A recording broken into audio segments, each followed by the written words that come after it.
Hi everyone, my name is Matt Rafa, and I am a proud chartering member of the Ohio County Virtual Lions Club in Wheeling, West Virginia. And I am so excited to be here today to talk to you about fundraising in a pandemic. So, where was your club when the world stopped turning? For us, we were about 2 weeks old. Most clubs did not have that significant challenge of being 2 weeks old and heading into a pandemic. We had zero money outside of a couple donations that were given to us at our charter night event. And 2 weeks later, we're trying to figure out how to have service projects and fundraisers and have almost no treasury and not be able to meet in person because of significant issues with stay-at-home orders and people being told not to gather.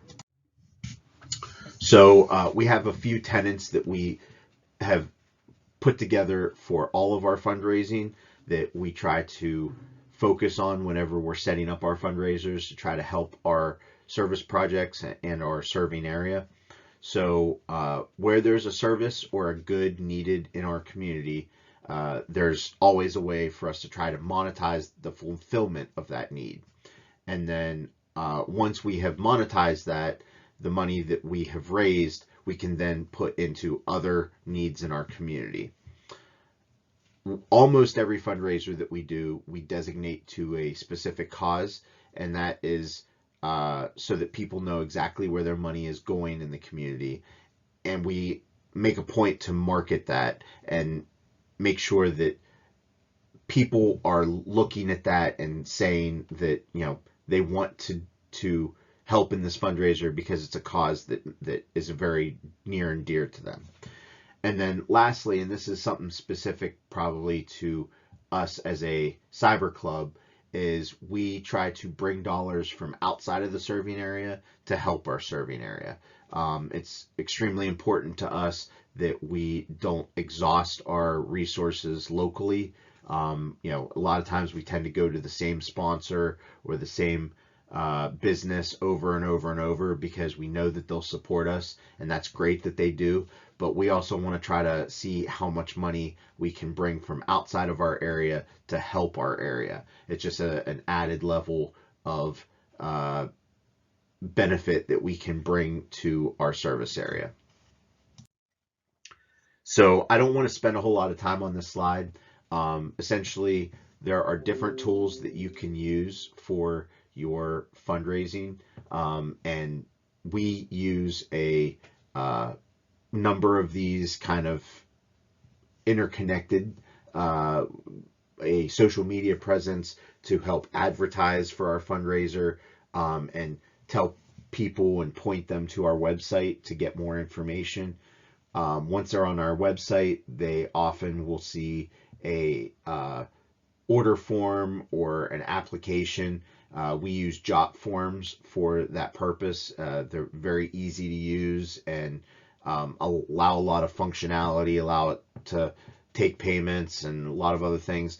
And in order to do that, you have to have a processor. So something like PayPal, Square, Stripe. And I will talk more about these as we go on, but if there's any specific questions, I can also address them afterwards. So our first fundraiser was the virtual 5K race that we did. And at this time in the pandemic, a lot of races were being canceled. And if any of you know people that marathon race, they train year round, they plan year round, they plan their vacations and their trips to these marathons, and all of a sudden all these races are being canceled, and the runners were just absolutely devastated. So as a lion, we thought, where there's a need, there's a lion. So what we did was we put up a form on our website and encourage people to pay an entrance fee, which is very similar to what they would pay at a traditional race. And they would race and then submit their times to us, and we would send them a medal indicating that they had completed that race. We buy locally from an awards vendor, so that's very important to us because, number one, we want to support our local businesses who support us, but then we also didn't have to worry about very much inventory because we were buying just as we needed, and they could turn them out and give them back to us very quickly. And so for both of those reasons, we continue to do business with this small business in our area that is able to meet our needs and support the community at large. Our only volunteer labor was setting up the form and the website, and after that we didn't have to worry about having volunteers to help us to continue this fundraiser. It's just an ongoing thing, and people can sign up for it at any point. They can race for any of our 5 global causes. They can dedicate it to someone, and if they choose to race in all 5, then they get a little bit of a break on the entrance fee for each of them. So filling the need, I already discussed, runners were looking for races, and then we filled a second need by taking that money and putting it into our global causes, our projects here locally, and then donating some to LCI in each of those causes names. This is our Jot form application. Jot form is very easy to use. It has a very quick learning curve, and you're able to do everything in one location. You can take this form, put it on your website with just a little bit of copy and paste. It's super easy. So in this case, we have a very clean looking form that has our logo all over it, that has a little advertisement video that we made for the race itself. And then at the bottom, it gives people the opportunity to like our Facebook page, send us a message through Facebook if they have any questions. And then this last point is very important. We give them the opportunity to share this with their friends in every format that they may have. So by clicking on any one of those icons, Facebook, Twitter, Google+, Pinterest, or LinkedIn, they can share this with all of their friends in their network very quickly, and they are doing advertising for us for no cost at all. And then the last point is the checkout.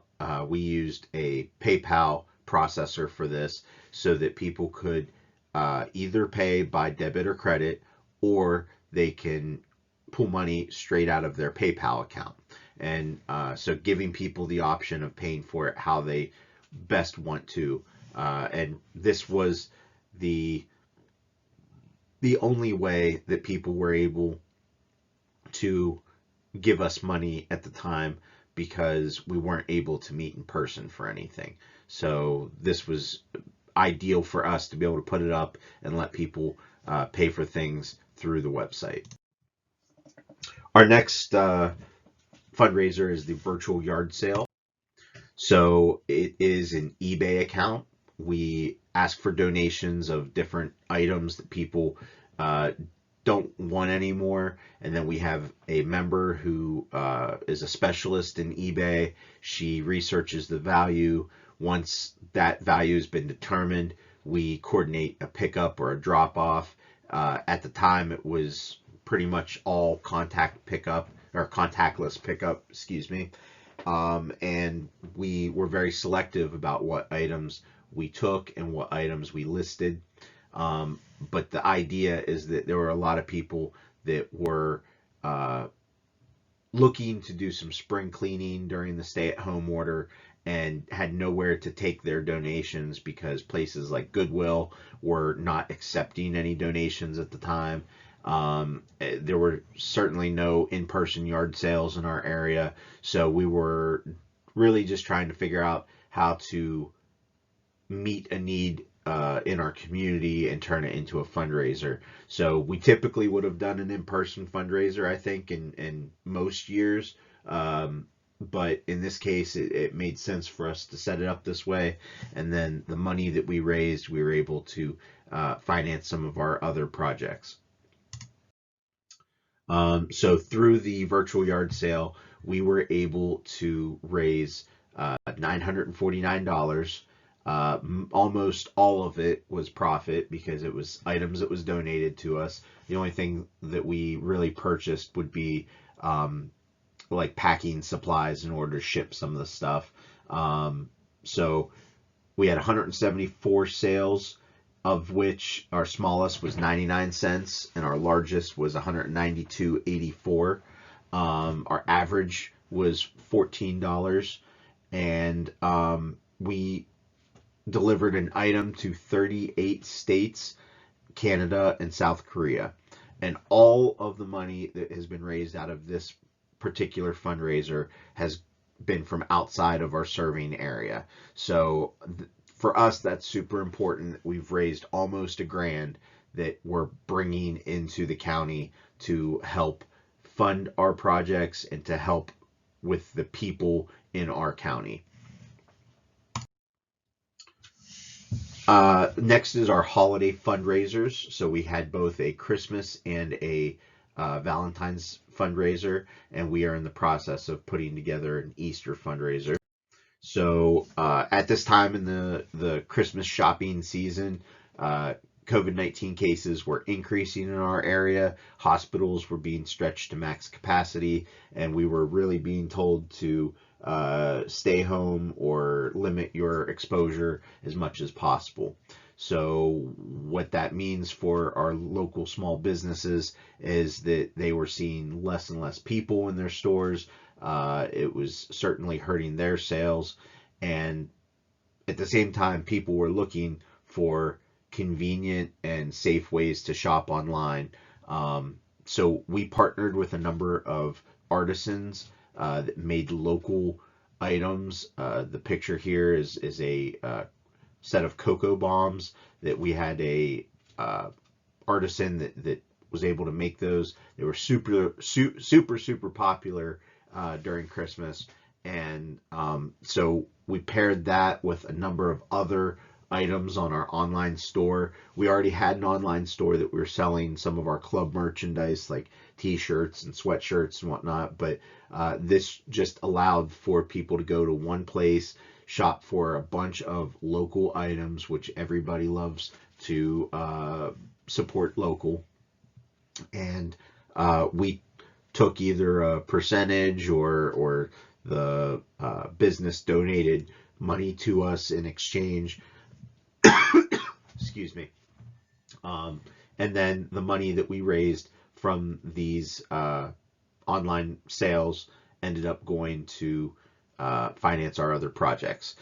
So it helped our customers that were buying from us. It helped our artisans that were looking for ways to sell their items. We turned into their store platform for a while, and then we took money and we used that money to fuel some of our other projects. This is actually a fundraiser that we're working on, and I don't want to spend too much time on it because I don't have much to share as far as the numbers are concerned, but we expect this to take off in the upcoming year. We are working on putting together ID badges that are very similar to what you might see in a small business or a business that might have to identify themselves in some way.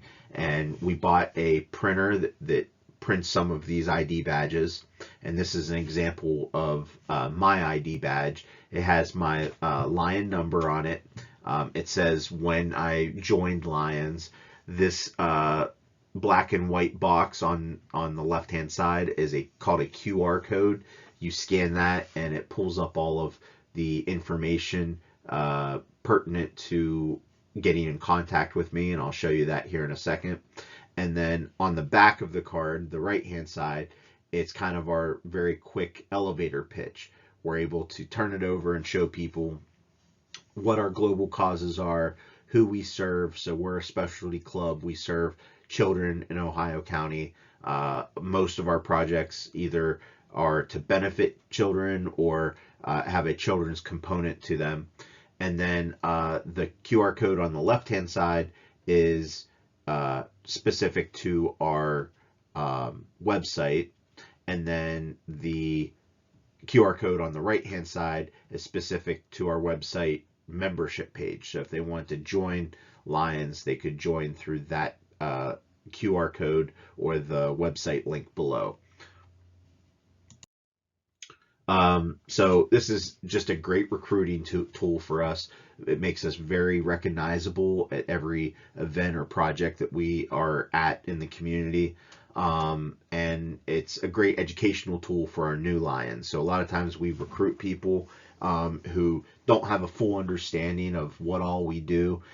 So to give them their ID badge that has all this information on it, it kind of helps them remember what we're focused on and how we benefit the community.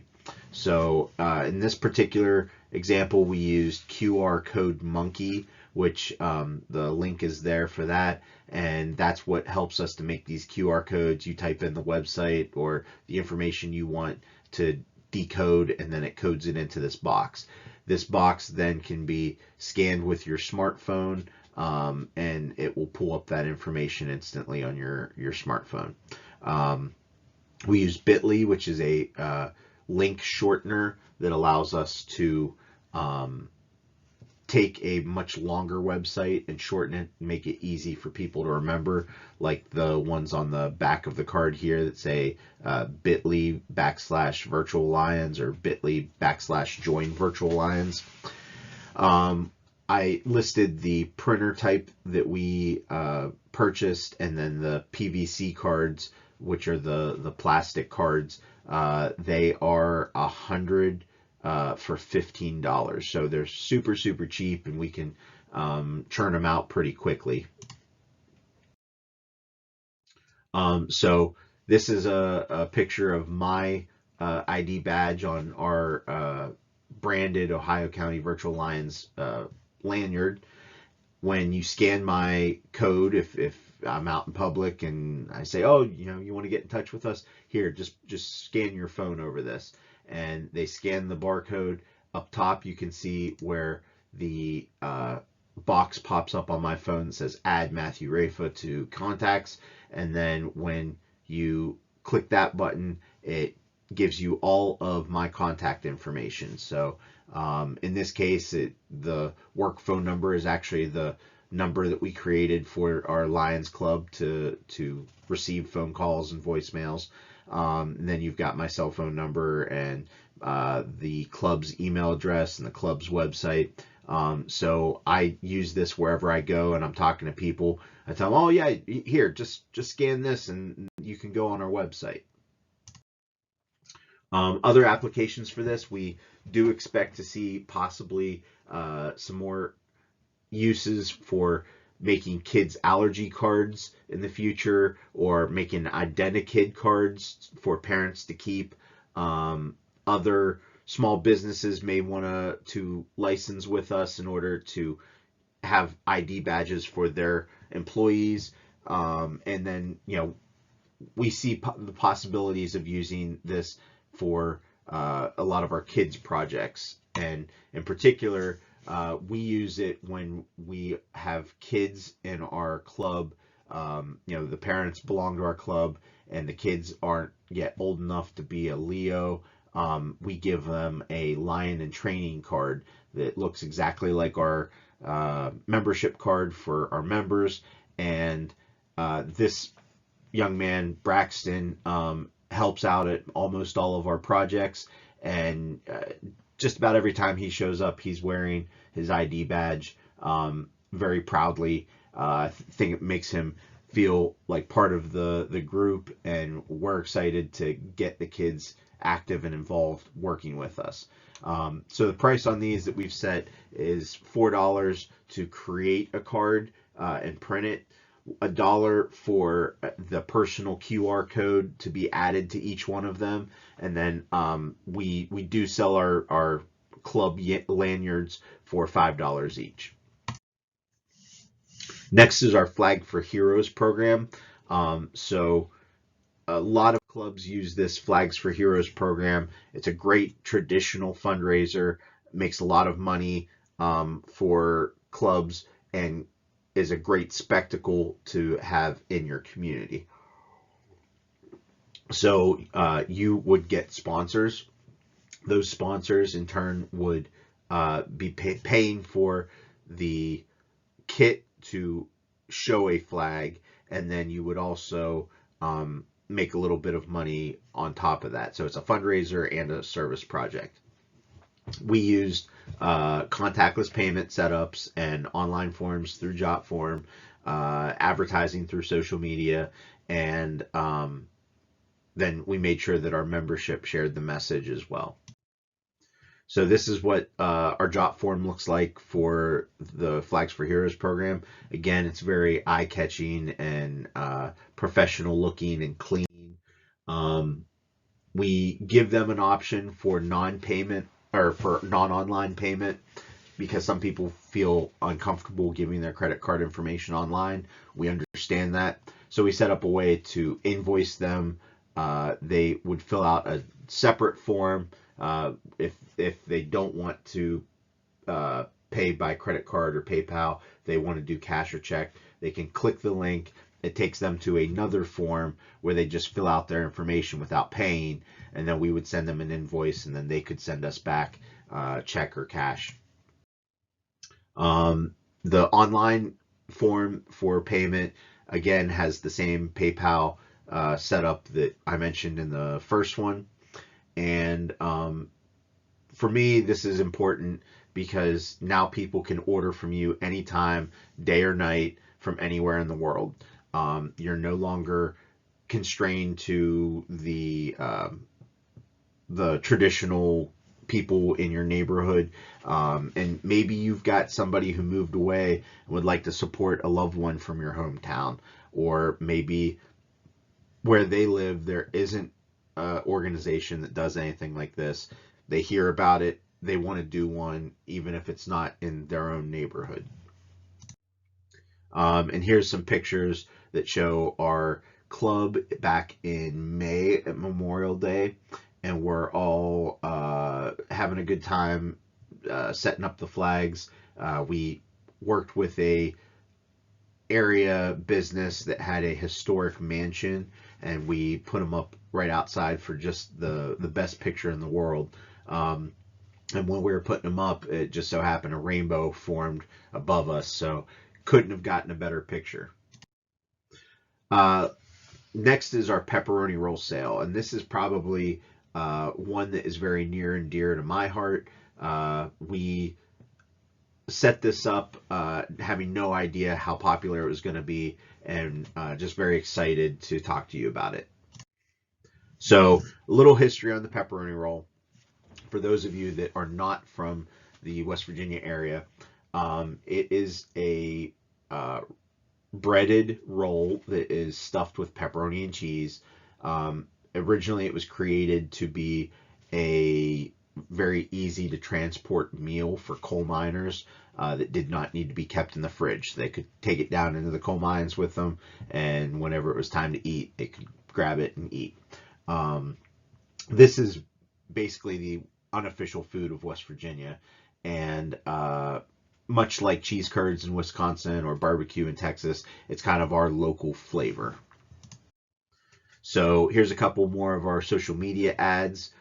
We used Canva to do both of these ads. So one of them is a Facebook filter, the one on the left, that people can actually add this to their profile picture, so people see that and say, oh, what's this about? And then the other one is a small video ad to try to get people's attention, to try to order before our sale runs out. So we did 1 month of online pre-order sales, and we sold a reputable local restaurant's product and used some of their own advertising as well. We faxed forms to all of the local doctor's offices, hospitals, pretty much any place that was still working with the public and wasn't like working from home. We offered delivery, and then we also offered special delivery from our mascot, who you can see on our order form there. We created a mascot called Roni, Roni Roll, and we went around dressed up as him and delivered pepperoni rolls for a special price and gave people a shout out on our social media and took pictures out in front of their businesses and just kind of generated a little bit of fun in the fundraiser. Another extremely important point, this was no extra inventory. We basically just pre-ordered, so whatever people ordered, we gave to the restaurant, they made them and gave them back to us. This is what our order form looks like. We gave that online. We faxed it to all the businesses. We gave them a code, another QR code. They could scan it and it would pop up with their order form. Again, amazing product. We marketed it for a great cause and we had fun with it. So here's some pictures of me dressed as Roni Roll. And I have my own ID badge that we created for him. And we got out in the community and took pictures and posted it on Facebook to shout out to all of the businesses that worked with us on this fundraiser as well. And then one point that we often forget about is when we do these fundraisers, it's important to let people know what to look forward to coming up from our club. So we put a little stuffer in each bag that told them what things we were expecting to do in the upcoming 6 months to a year, and some of the projects that might be of interest to other people as well. This was our final social media ad for the pepperoni roll pre-order. We made sure to let people know how successful it was. Thank all the people that got involved and helped us. We had some blankets sponsored for our blanket tying event through it, and our net profit was $1,900, all of which went to the Ronald McDonald House in Morgantown, West Virginia, either in the way of donations or in terms of blankets that we're going to tie and send down there for the kids. Lastly, we have our sanitizing service. So we purchased a fogger, a disinfectant fogger, and we advertised to people that if they needed an affordable way to disinfect or sanitize their home or business, we were willing to help, and that we would make exceptions for people who needed the service and maybe couldn't afford the high price of a professional sanitation. So we invested a $200 sprayer and a $50 bottle of concentrate that we then used over the course of several weeks. And as you'll see at the very end, we used a lot of, we got a lot of revenue for not a whole lot of upfront cost.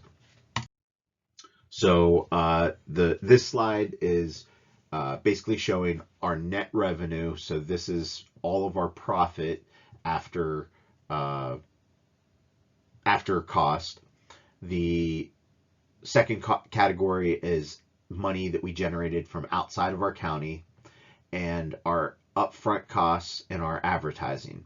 So if you lump together our upfront costs and our advertising costs, it comes to about 19% of our net revenue, and our money generated from outside the county turned out to be about 19% of our net revenue as well. So basically the one hand feeds the other. So that money that we brought from outside allowed us to have more profit in each one of our overall projects, with the exception of the pepperoni roll sale and the Crush COVID sanitizing service, because of them both being local services. These are our resources, so feel free to use any of these. I highly encourage you to play around with them. The takeaways from today, I want to make sure that people understand that we're using today's tools to take a fundraiser to the next level. If you don't have somebody in your club currently that can do these skill sets, it is time to recruit somebody, because there are people out there that do this in your community on a regular basis, and they can help you, and they can take your traditional fundraiser, turn it on its side, and make it even more successful. You may not be able to count on the same sponsors that you've always relied on, depending on how they were affected by COVID-19 over the last year. So for that reason, many small donors and fundraisers are better than one large donor or fundraiser to ensure your club stability and project stability. And as we have talked about throughout the entire segment, bring money from outside your service area to help your area of service even more, and find a need and figure out how to turn it into a fundraiser to fill another need. I want to thank everyone for listening, and I will be around to answer questions. And I am just so excited to have been given the opportunity to talk with you, and I look forward to hearing your comments and questions.